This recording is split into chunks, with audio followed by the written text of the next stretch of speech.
Real talk, the metaphor messiah, man. I got this one. Let's go. You ever seen the morning star? Mr. Metaphor Messiah, back to show you who we are. I represent a legacy, a pothead like the 70s, a different kind of mind. They say we only speak in melodies. What's going on, everyone? Welcome back to the channel. It's your boy Dead on Dave coming at you for your SmackDown review for January 31st, 2017. We're going to try something a little bit different. Quite simply, I just can't keep doing live reviews for each and every single show. I just can't do it. It's killing me. I'm in Germany. It is absolutely destroying my soul. So what we're going to do is we're going to do one live review for the WWE programs a week, and whatever show we don't, we'll get this quick review. It's a 3-up, 3-down format, 3 best, 3 worst, whatever you want to call it. That's how we're going to knock it out, and I think it's going to be a good way to do it. Basically, whatever show is having a pay-per-view that week will definitely have the live review, and then we'll just flip-flop accordingly. Big 4, of course, we'll do everything. I'll just tough it up, suck it up, buttercup for that week. Not a big deal. All right. So now that you know the new guidelines and rules here on Dead on Dave Productions as far as the WWE reviews go, let's get right into the SmackDown review for this week. Interesting show. Not a bad show. Not a great show. Kind of par for the course of what we saw off of Raw this week. But I don't know. Guess I'll let you guys be the judge of not only if you like this new format and if you also liked SmackDown this week. So let's get into it. Let's start negative. My number 3 worst thing that we saw this week was plain and simple, the tag team segment. Just a train wreck. Just a train wreck. Does anybody care about these tag teams? Does anybody care about any of these tag teams that were featured? No, it wasn't even a match. It was just a, we want competition. Here's some competition, brawl. And they're going to do another tag team turmoil, which they seem to always do on SmackDown to determine who the new number 1 contender is or new tag team champs. I'm just getting tired of it. And it's so disappointing for American Alpha. It's making me insane because they're too good for this. Real simple. WWE, listen to me. This is your boy here talking to you. You don't have enough to fill out either one of the divisions on Raw and SmackDown as far as tag teams and women goes. Combine them both and let those titles, only one title each division, be defended on each brand because it's a train wreck. It's a train wreck, man. It really is. And American Alpha deserves better. All right. Number 2 worst thing that we saw this week on SmackDown. Just the women's storylines in general. Let's start with Naomi. She just does nothing for me. Yeah, she's an athlete, but there's no connection to anything that she does whatsoever. And what really bugs me about her is she's been around for so long, yet she's still woefully inconsistent in the ring. And maybe even more than ever now, because now it seems like her moveset is more pared down than it's ever been. And it's very ABC. It's very stagnant. And you know, it's like watching a Bret Hart match. And that's not a knock to Bret Hart, but it's certainly not a compliment to Naomi. It's just you knew this. You knew Russian leg sweep into the elbow drop off the second. You know, you knew what it was going to be each and every single Bret Hart match. That's becoming with Naomi, but in a suckage way. Because nothing's clean, nothing's crisp, nothing's properly executed. You just know the moves.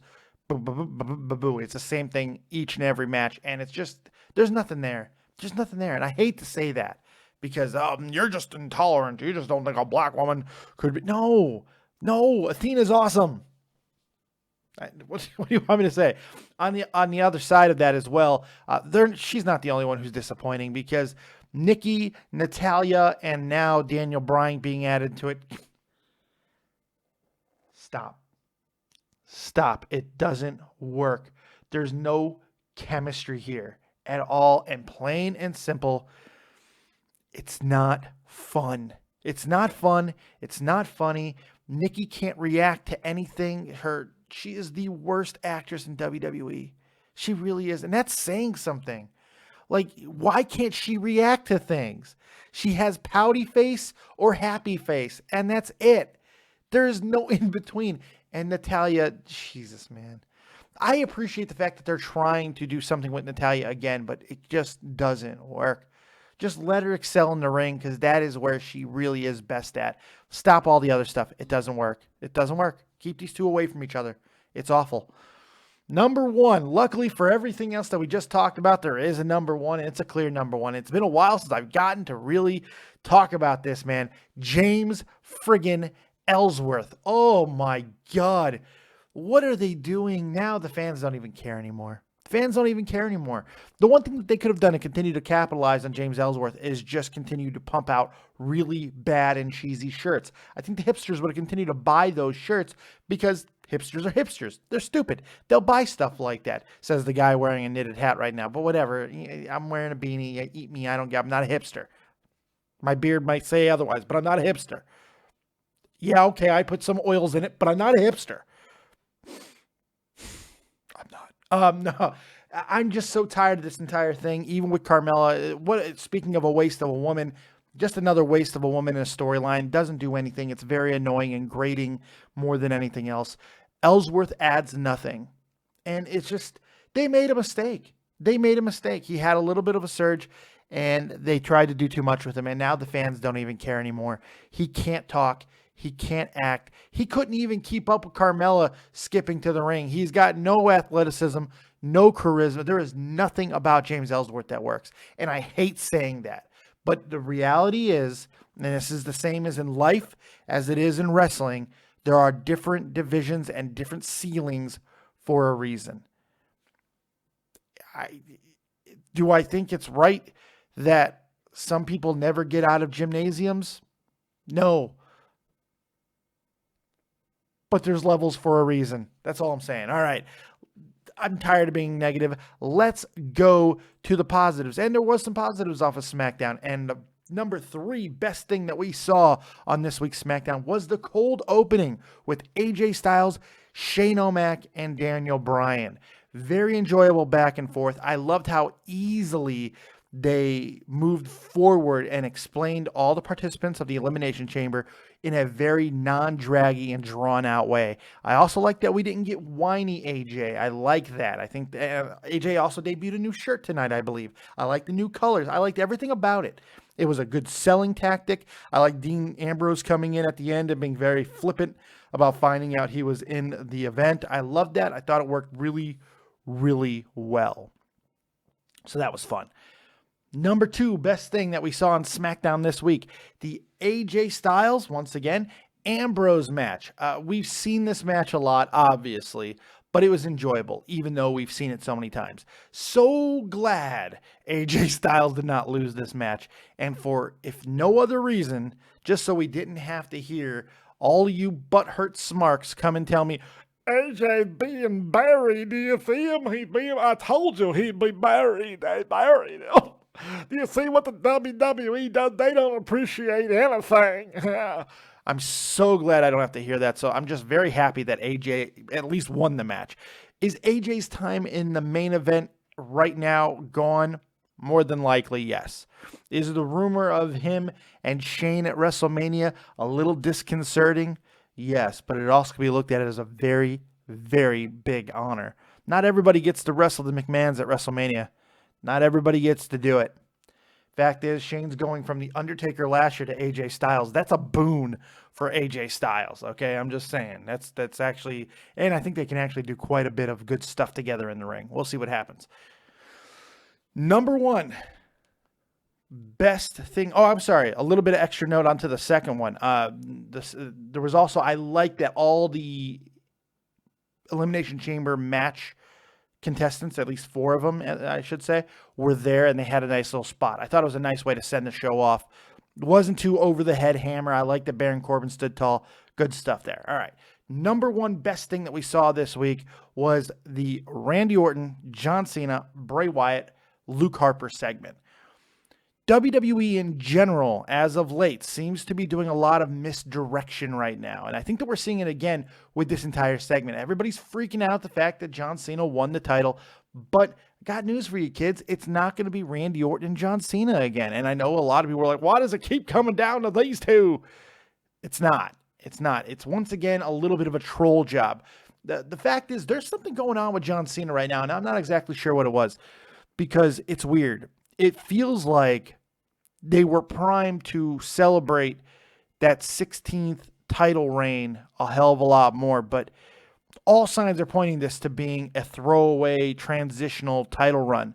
And for the 16th title run, it's kind of disappointing.